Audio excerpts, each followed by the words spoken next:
प्यारी साथ संगतियों,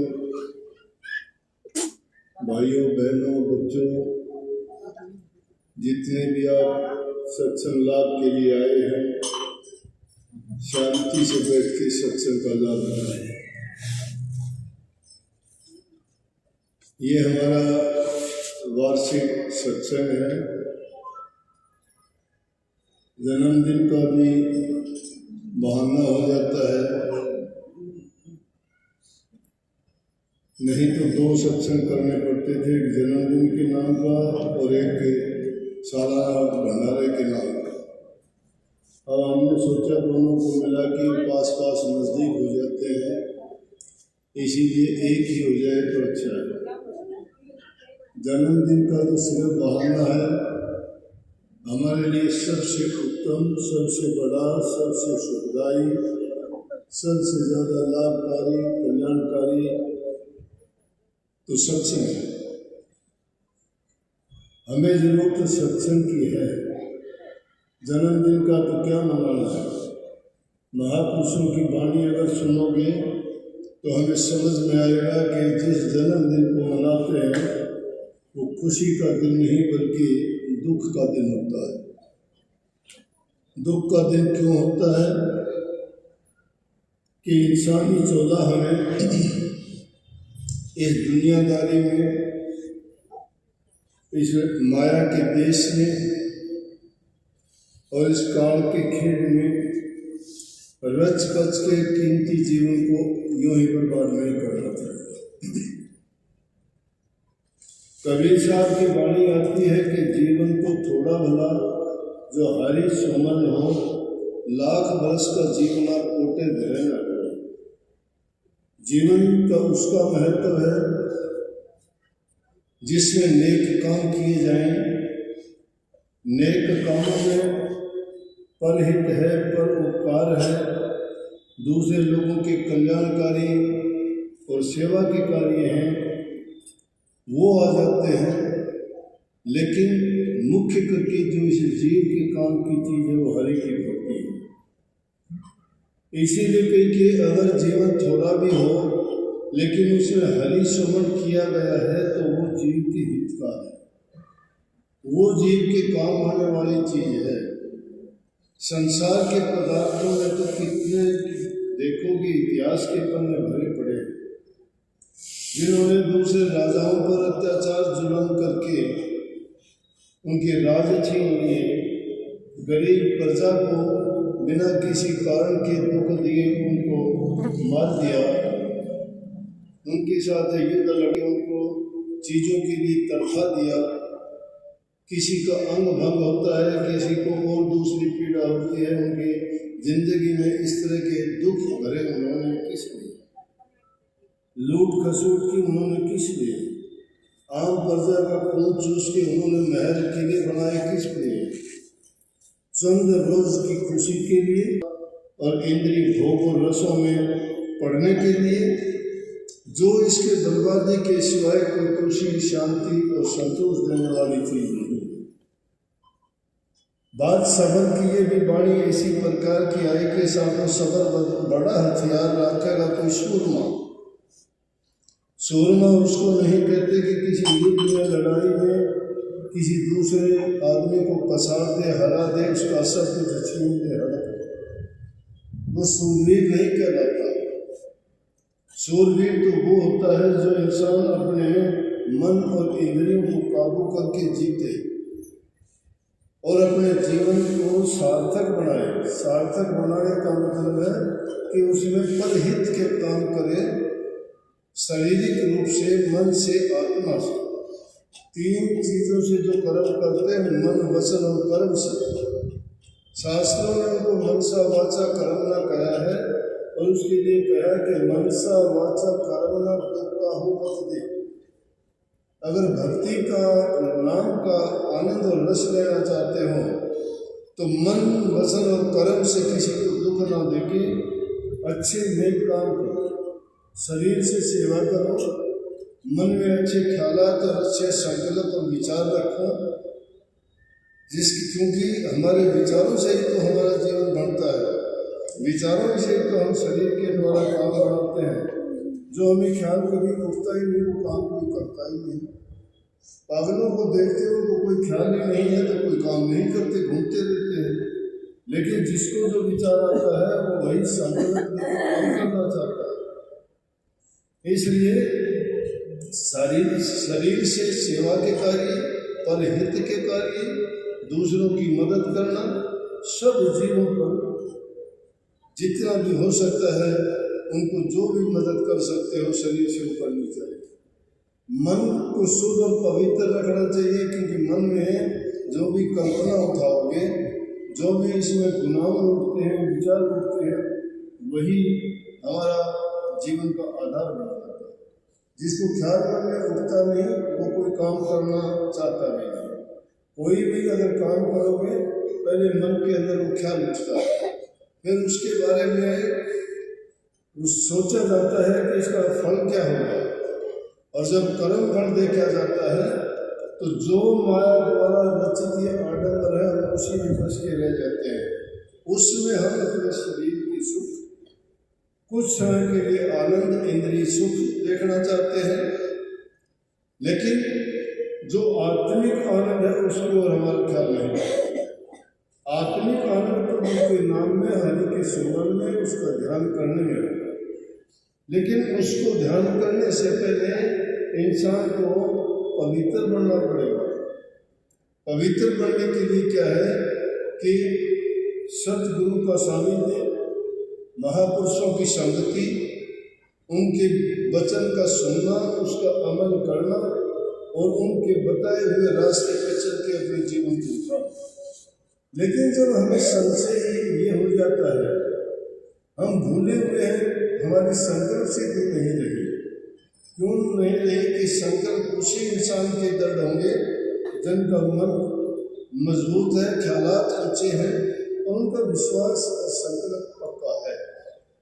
इसीलिए बार बार संत महात्मा ये बात फरमाते हैं कि अपने गुरु के ऊपर दृढ़ विश्वास और यकीन रखो, क्योंकि श्रद्धा और विश्वास से सारे काम बनते हैं।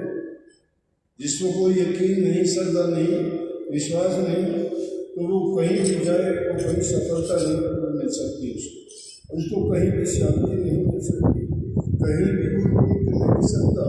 और जो बाहर से चंचल होगा मन में स्थिर कभी नहीं हो सकता।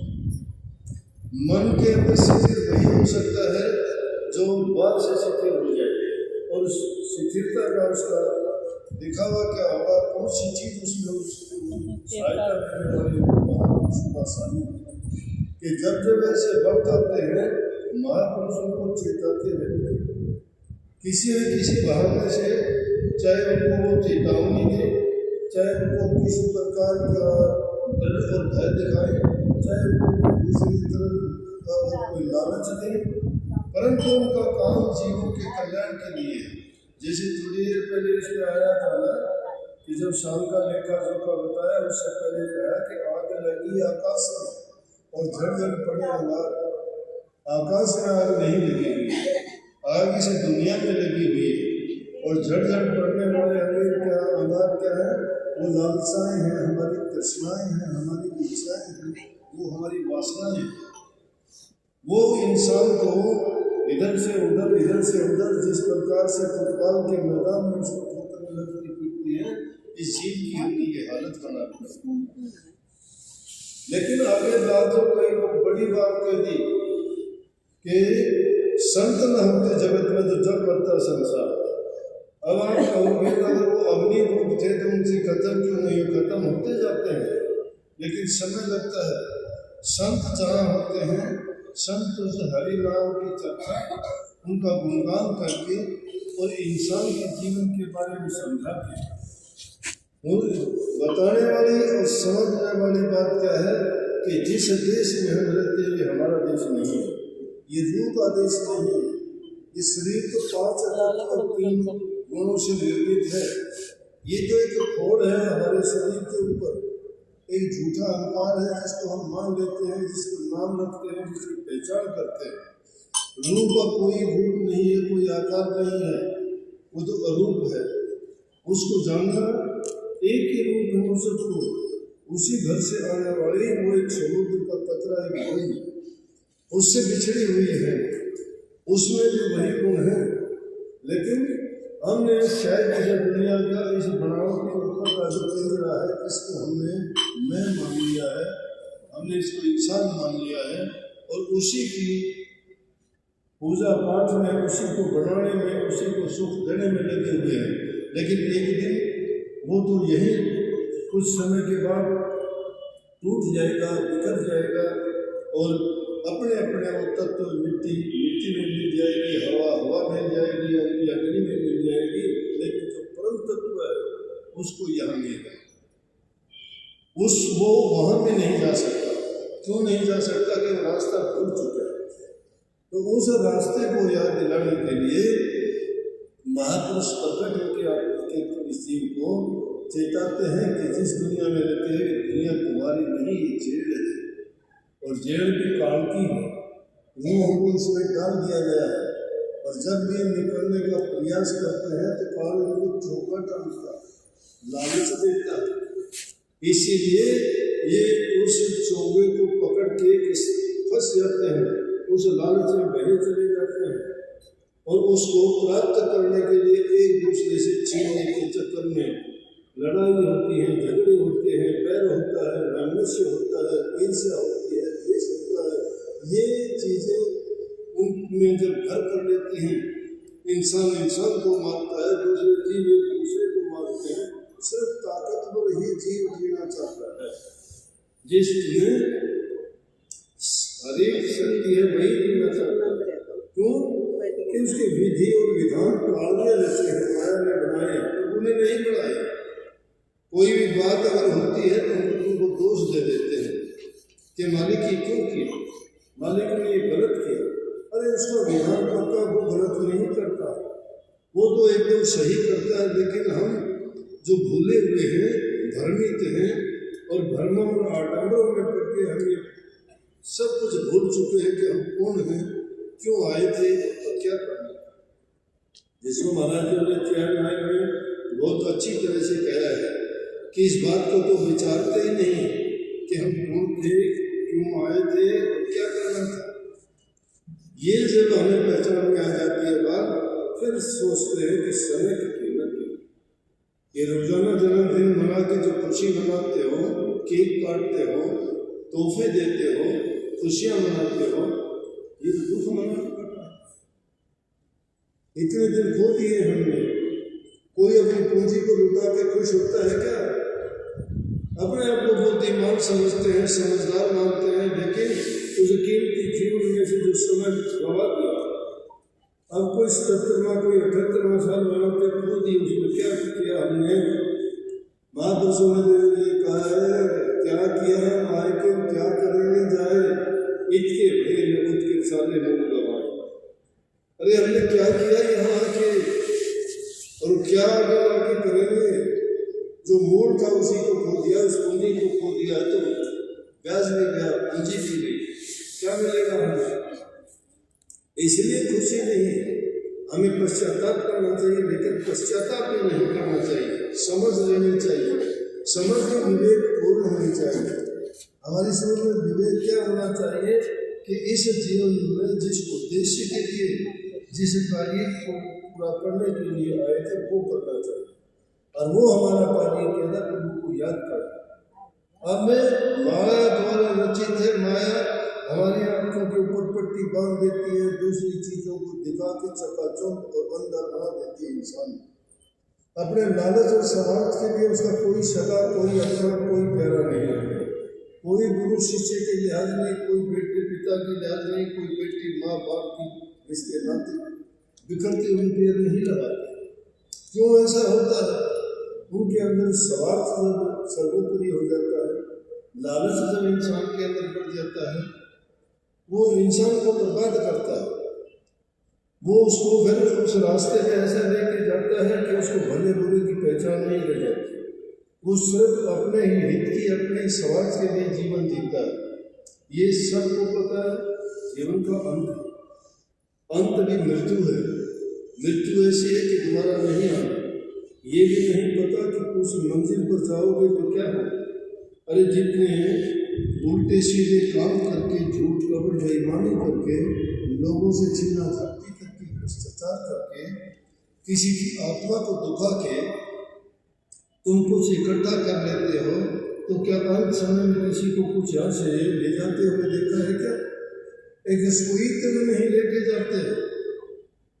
एक सुई छोटी से छोटी चीज है, वो भी जब साथ नहीं जाती तो उससे अंधा कौन होगा? ये चीज रोजाना देखते हैं, रोजाना हमारे साथ हमसे जुदा होते हैं, हम फिर भी भूल जाते हैं। हम उसी काम में फिर उसी प्रकार से इतने अपने आप को मगन कर देते हैं कि वो दिन भूल गए। उसके साथ क्या हुआ?